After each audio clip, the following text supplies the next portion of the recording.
And he's been a real inspiration for me in just the way he tells really long, boring stories over and over again. How many times a day do you go to Starbucks? I've cut down to twice, usually in the morning and usually one in the evening. And I do love 5-shot venti Americanos with extra cream. He drove this old beat-up van. We called it the Lemon Drop because it was painted yellow. And you opened up the back doors and there were splashes of paint everywhere. Like, I'm not even sure you ever secured a paint machine. But, I mean, he literally, if you got in front of him, he would run over you. Welcome. My name is Angie and I get to serve Worthington Schools as the Assistant Superintendent of Academics. And I'm Jeff Maddox. I'm the HR Director for the Worthington Schools. We're excited for our first Worth the Journey podcast, a Worthington Schools podcast series. And for today, our podcast series is titled Rocking Chair Heroes. And with us today, we have our Director of Facilities Management, Mr. Tim Gehring. It's great to have you in the studio today, Tim. Thank you, Miss Adrian. Glad to be here. So, Tim, tell us a little bit about your story, because this is what this podcast is all about, right? Sharing the great stories of the people that we get to work with every day. So, Tim, you've been in the district for quite some time. I have. And in fact, one of my first memories is, and I still remember this day, it was in June in 1985 that I attended my first board meeting, and I was my contract was accepted by the Board of Education, and just seems like yesterday, but it's been 38 years. Yeah, Tim, I just want you to know in 85, I was a sophomore in high school. We happened to win the state championship in basketball in 85, but not to date anything. Well, congratulations, but you are dating me. You're absolutely right. And in 1985, I believe I was a sixth grader at Wilson Hill Wolverines. We are going to become the Wilson Hill Wolverines again. I have made that a personal mission of mine to make it the Wolverines again. Good luck. But in 85, I believe I was a sixth grader with Jerry Wilson at Wilson Hill. You know Nice. Jerry? Remember Jerry? Absolutely, yeah. You were hired in 85. Tell us a little bit about how your story has evolved. In 1985, I was the landscape maintenance coordinator, was a position that had just been created. There was an emphasis in putting more time and effort into the school grounds, but more importantly, we had just planted grass seed on the only athletic field that we had at the stadium, Thomas Worthington High School, then Worthington High School, and my main job was to make sure the grass grew in time for football season. Nice. and soccer, I should say, and lacrosse. But since then, over time, as different people have died or retired, I kind of refer to myself as a snowball. I've just kind of, over time, I've accumulated more job responsibilities until it's involved in the position I have now. Prior to 1985, Tim, what were you doing? I was in school and working part-time for a landscaping contractor. And how did you come across the job, and what attracted you to Worthington? Well, my wife, Donna, she had just graduated, and she was looking for a teaching job, and she happened to be at the board office, 752 High Street, one of my old favorite places, and she saw a job opening for a landscape maintenance coordinator. She told me about it, and I applied. And so we actually, both my wife and I, are on the same board agenda in June of 1985. That's pretty cool. Tim, and I mean this with all seriousness, you're one of the most positive people that I've had the opportunity to work with. Passion in the hallways, oftentimes at the WEC, even on days where, it's tough and it's heavy. But what has allowed you to remain positive in your role, and what excites you to come to work every day? Every day I wake up and say, hey, this is just a new opportunity. I can do it better. I can reinvent the wheel. We can provide, a better atmosphere, environment for people.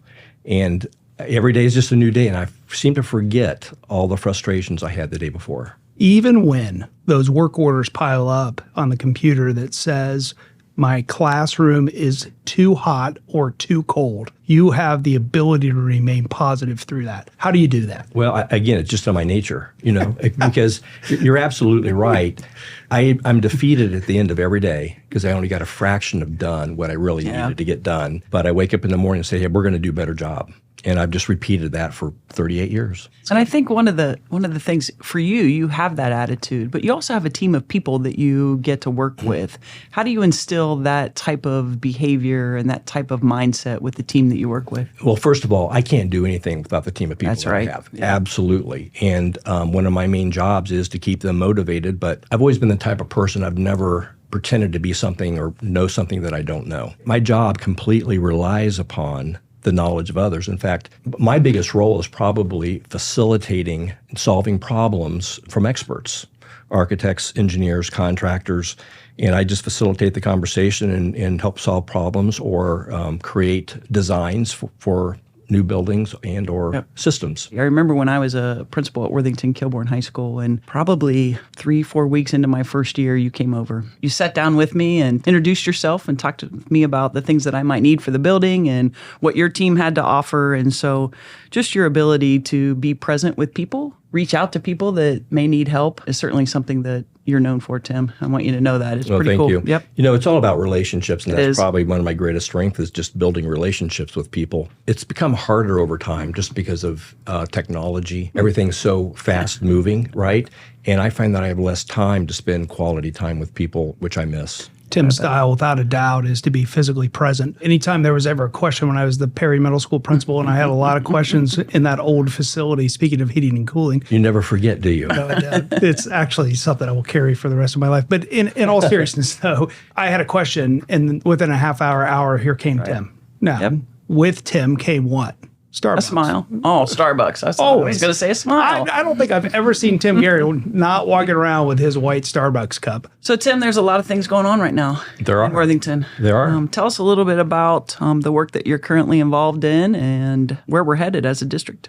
Well, right now we're currently working, we have some funding left from the 2018 bond issue, and so we're doing some work at McCord Middle School, replacing a lot of the univents, which is the classroom heating, air conditioning units in there. We're replacing some classroom flooring. We're also finishing up re-roofing the remaining sections of the roof from the middle schools that we renovated at Perry and Worthingway. And just a lot of little odd projects here and there that we call capital improvements. They're just the ongoing big systems replacements of typical things you see, infrastructure in classrooms, heating, cooling, plumbing, could be flooring, any number of things. Beyond that, though, we're really excited that since the November 22 bond issue passed, if you ever drive by Thomas Worthington High School, you'll see a lot of activity there. We're on schedule to open the brand new field house on July 31st. And pretty soon, we'll be doing the first part of Thomas Worthington High School, which will be done in 3 phases. But that first phase demo is about 60,000 square feet. So a lot of things going on. Thomas Worthington, Jeff, as you know, in fact, Will Belknap, our top HVAC tech, went to school there as well. And we were just commenting during the meeting how there are so many things that they're hidden behind the walls that no one knows about that's not on the drawings. They're moving forward with the project. They're uncovering a lot of those things. So you have to think quick on your feet to solve problems, and it just happens on a daily basis. There might be some things I hid in those walls. Maybe avoid some homework or whatever, but you might discover some Jeff Maddox hidden gems in those walls. There's a lot of our administrative team that went to school there, so there's a lot of history. And if you come across it, scratch my name out and put Trent Bowers on there. Because he was a student there at that time, too. I know. I'd be happy to. So fast forward 4 years from now, you're going to have a new Thomas Worthington High School. You're going to have an incredibly renovated Worthington Kilbourne High School. You're going to have our 4 middle schools. What excites you the most about the newness of those buildings? I'm hoping that there will be less daily work orders because we have newer buildings. But then beyond that, we can begin focusing on improvements at our elementary buildings. So that'll be a big topic of discussion. Even with new construction projects, you know, there's always ongoing things you need to follow up on. There's punch lists, and I suspect that for the first year, if not 2 years, we'll be following up on some things, make sure they're punched out correctly. But beyond that, looking forward to conversations about what's going to happen with our elementary school buildings. So a lot of change happening in our district, obviously. What is the one constant or a couple constant things that have remained the same for you in your time since 1985? I think it's the people and the process. People often refer to the Worthington way. What is the Worthington way? It's a secret. It's a secret. And a lot of people, I've heard a lot of different answers, but in my mind, it's all about collaboration. It's about including those that need to be involved in decisions, get their input. It's often a painful process and a long process, but in the end, you really come out with a great result, I think, and everyone feels included. So that's Tim Gehring's definition of the Worthington way. Tim, you've been here for a long time. So just in a few weeks, we'll be inviting all of our new teachers and staff back for new teacher orientation. What's some words of wisdom from Dr. Tim Gehring that you would say to our new staff? Make friends. You know, there's a lot of people that are always willing to help. And whether it's a teacher that's been in the district for a while or even someone that's just been in the district a couple of years, reach out to the resources you have available to you. Things will go smoothly, and you'll always be welcome and feel important in our district. But you've come across some incredible personalities. Gus Kester. As a student, I love to watch Gus Kester paint football fields and line baseball fields. Gus was a guy who absolutely loved his job. And I don't know if you know this, Gus was an umpire. He was. And Gus was an old school umpire that he actually umpired home plate with a metal formed to his chest cavity instead of the foam arm shield. He actually had a metal vest that he wore when he was umpiring. No, Gus Kester, he was a legend, and I still think about him quite often, actually, but he drove this old beat-up van. We called it the Lemon Drop because it was painted yellow, and you opened up the back doors, and there were splashes of paint everywhere. Like, I'm not even sure you ever secured a paint machine, but, I mean, he literally, if you got in front of him, he would run over you. I bet he worked 12 hours a day because he just loved his job. Yeah. He really did. So he was a character, but much appreciated and loved in our school district back in the day. My father's background is in landscape, and so he served in Vietnam and then started working for Chemlon. But because his background was in landscape, the way I mowed the yard and took care of landscape was very different from my friends. And so that was a part of my job growing up, that I had to mow the yard. But Tim, I didn't have to mow the yard just once. I had to mow the yard multiple times on the same day, and I had to cross-hatch it. So I had to mow the edges, and then I had to mow one way, and they had to be perfectly straight. And I learned how to mow with a push mower, and then, we finally had the money to afford a riding mower. I wasn't so good on that. I preferred the push mower, but I mowed it once and thought I was done. And Dad would say, nope. Now you go the opposite way and cross-hatch it, and then you'll edge around the sidewalk and the driveway. Do you have the same type of style when you mow your own yard? I don't mow my own yard. Oh, come on. Is that a true story? It's a true story. I don't. No. I haven't. Donna, I haven't mowed. Be honest. Does Donna mow? No, I haven't mowed my yard since my son was born. Because it takes 2 hours. I don't have 2 hours to spare. Well, that's awfully young to get a kid started mowing. Yeah. But the way I do it takes absolutely 2 hours, if not more. So I don't want to let a secret out about Tim Gehring. And once it's out, please don't email him or call him. But Tim, what is your most favorite time of the day to work? We know the answer to this. Generally, it's between 10 p.m. and 1 a.m. So those who are listening, please don't stop by the WEC between 10 p.m. and 1 a.m., but there are times you will find Tim Gehring working late. What is it about those hours, Tim, that you enjoy working? You know what? It's my own time, and I enjoy working, and I just feel relaxed. It's the only time that I have to really catch up on email because I'm in so many meetings throughout the day, jumping from one crisis to the next, and it's a relaxed time for me. Yeah, I listen to movies, as I'm working, and it's just, I feel comfortable doing it. It's my most productive time. So I brought up Starbucks. Yes. In all seriousness, how many times a day do you go to Starbucks? I've cut down to twice, usually in the morning and then usually one in the evening, and I do love my 5-shot venti Americanos with extra cream. Did you say 5? Yeah. Like in one drink, there's 5 shots of espresso in there? Yes. Yeah. Is that safe? Is that legal? I don't know about legal, but is it safe? I'm still alive and I'm still here. My kids can't afford to go to college anymore, but it's. Yeah, but they didn't have to mow the yard. It's a bad habit. Yeah. It's a good thing. I don't know how you sleep at night with that much caffeine in you. That's 10 shots in a given day. That's why he's here till 1 a.m. That's true. I sleep very well. Well, good. Tim, much of your work is behind the scenes. You're not that guy that's out in front. You're behind the scenes making things happen. And we just want to let you know and thank you for being a part of Worth the Journey podcast to share a little bit about your story and what you get to do. One of the things we didn't ask you about is your family. Tell us a little bit about your family. Well, my wife retired from teaching a few years ago, so she had I think she had 36 or 37 years in herself, and she taught for like 10 or so years at Worthington Hills Elementary School, and then she moved to Blushview where she taught second grade. Remained there until she retired. My son Andrew will be a senior this year at Toledo. We just got some happy news on Friday that he was accepted into the pre-admittance program for physical therapy. That's big news for us. And then my daughter is at Ohio State University. She has a real strong passion for sports and communications, and we'll see where that path leads her. Yeah. Congratulations. That's awesome. You've had an incredible career, but as you know, to have an incredible career, you've had a lot of people in your life inspire you. Who are those people as you reflected your time in Worthington that you go, this person helped me become a better version of myself? The first person I can think of is Bruce Mousa, Dr. Bruce Mousa, I believe. I've always been envious of those people that make everything look easy, right? Because I'm not one of those people.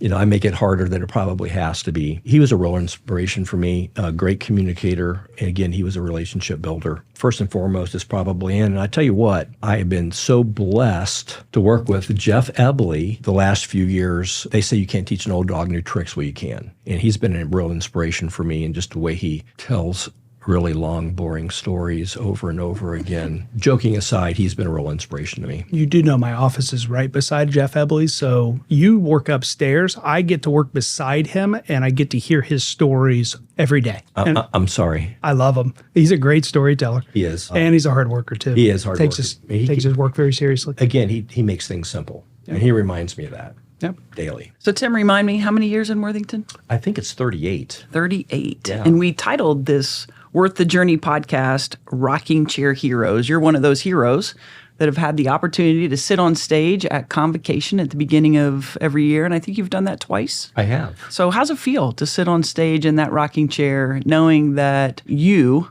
are the person who's been in the district the longest? Well, as you've mentioned, I don't necessarily like to be the focal point of attention. You don't. I like being behind the scenes. Both times I was on stage, I just really thought about how quickly it's gone. It just seems like yesterday. In fact, we frequently joke with my staff. They'll ask me when something was done. I said, well, I think it was just done 3 or 4 years ago. And then they remind me it was 10 or 12. So time's gone by very fast, but I've really enjoyed every minute of it. Time flies when you're having fun. It does. Yeah. Well, one of the things we do, Tim, on Worth the Journey, a series of rapid fire questions. But before we do that to you, I shouldn't say to you, before they do that with you. I'm a slow thinker, you know that. Okay, we'll give you some time. We'll give you some time. These are super hard questions. Jeff, one of the questions you asked, and I got to bring this back a little bit, is you caught me off guard with rom-com.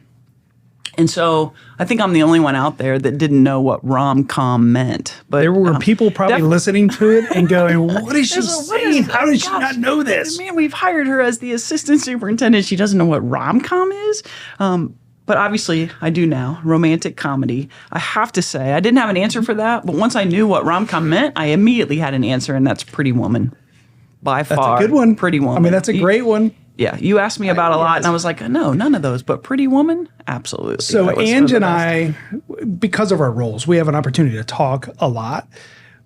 But there really hasn't been a conversation since we recorded that one that Angie hasn't brought up the fact that she didn't know what a rom-com was. And it has totally haunted her. I bet she lost sleep over this. I did. My best friend's wedding. My best friend's wedding. That's an awesome one. Yeah. Right? My daughter loves The Proposal. Could I get you to consider When Harry Met Sally? No, he asked me about that. I'm not a fan of it. Yeah, no, I've seen it. I'm not a fan.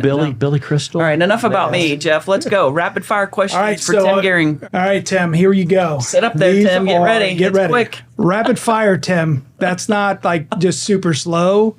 That's not slow fire. This is rapid fire. If you could be an animal, what animal would you be? A bear.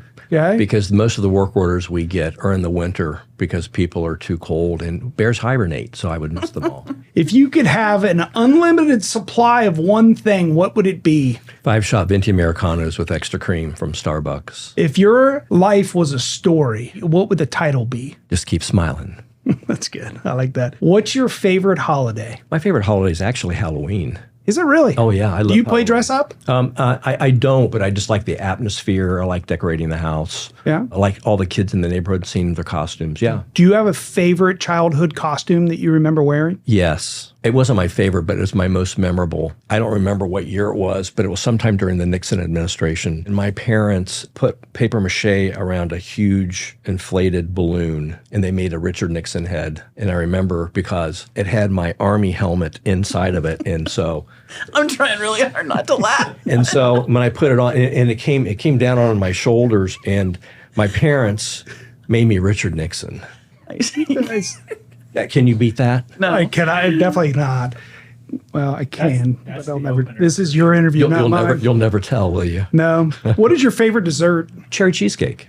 Ooh, that is a good one. Yeah. What is the last thing you watched on TV? I'm currently watching the third installment of the Jack Ryan series. Yeah, it's I good. haven't started that yet. Yeah, it's good. It's worth it. What is your favorite restaurant? Oh, without a doubt, Moretti's, Sawmill Road. On a scale of 1 to 10, how cool are you? In my mind, I'm 10, but my kids would tell you I'm a 3. Well, yeah, but I think you're a 10. Do dentists go to the dentist or do they do it themselves? Yeah, they go to a cheaper dentist. Is granola, if in a bowl with milk, considered cereal? Yes, because Yul Gibbons said so.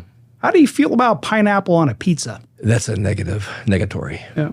What movie completely scared you as a kid? I think it's called The Shining, maybe. That was super scary. Yeah. You remember The Omen? That would have Yeah, been around that same time. That was scary. That was. Exorcist? That would have been around that same It time. would have been, absolutely. Oh, those are scary movies. Yeah. My wife and I were just talking about Jaws and how scary that was as a kid. But when you watch it now, you're like, this isn't even scary. It's almost kind of like a comedy. Did you fail your driver's test the first time you took it?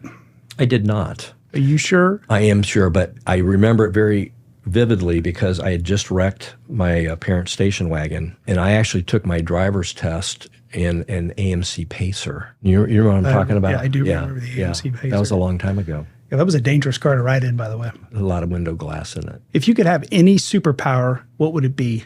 X-ray vision. I don't know. That's kind of weird. I'm a facilities manager, right? I want to be able to see through walls and see through problems, right? Oh, I see where you're going. Yeah. I mean, Nice. I'm always thinking. Last question, and the most important one, and I want you to pause, and I really want an honest response to this. What is the greatest cereal of all time? Tony Tiger Flakes. Did they change the name and I didn't know it? No, that's what I call them. Tony Tiger Flakes? Frosted Flakes. Tony Frosted Tiger Flakes. Flakes, yeah. Oh, I thought they changed the name and they didn't let anybody know. That's what we call them. Frosted Flakes. I do like those. Really, really good base cereal. Like Frosted Flakes, you can add to any other cereal if you're running low. And if you added them to like, maybe, I don't know, Fruity Pebbles, and then you put a bowl of Fruity Pebbles, but you only had like a little bit of Fruity Pebbles, and then you poured the Frosted Flakes in there with it. Feels like you're eating Fruity Pebbles, but is backfilled with the Frosted Flakes. Tim, did you know with all these questions you were going to get knowledge on cereals and being able to mix them with other cereals? I'm learning a lot about the mind of Jeff Maddox. Yeah. Tim, in all seriousness, thanks for playing along. Thanks for being awesome. And thanks for an incredible 38-year career. And we look forward to more years as we watch all of these cool projects unfold across Worthington. Thank you. If you want to hear more, you can find us on our Worthington Schools website and on Spotify. A big thanks to Corey Carter and our communications team for making this podcast a reality. And of course, to our students at The Ohio State University in the communications department. The journey may not always be easy, but it'll definitely be worth it. Thanks for taking care of each other and have a great day out there.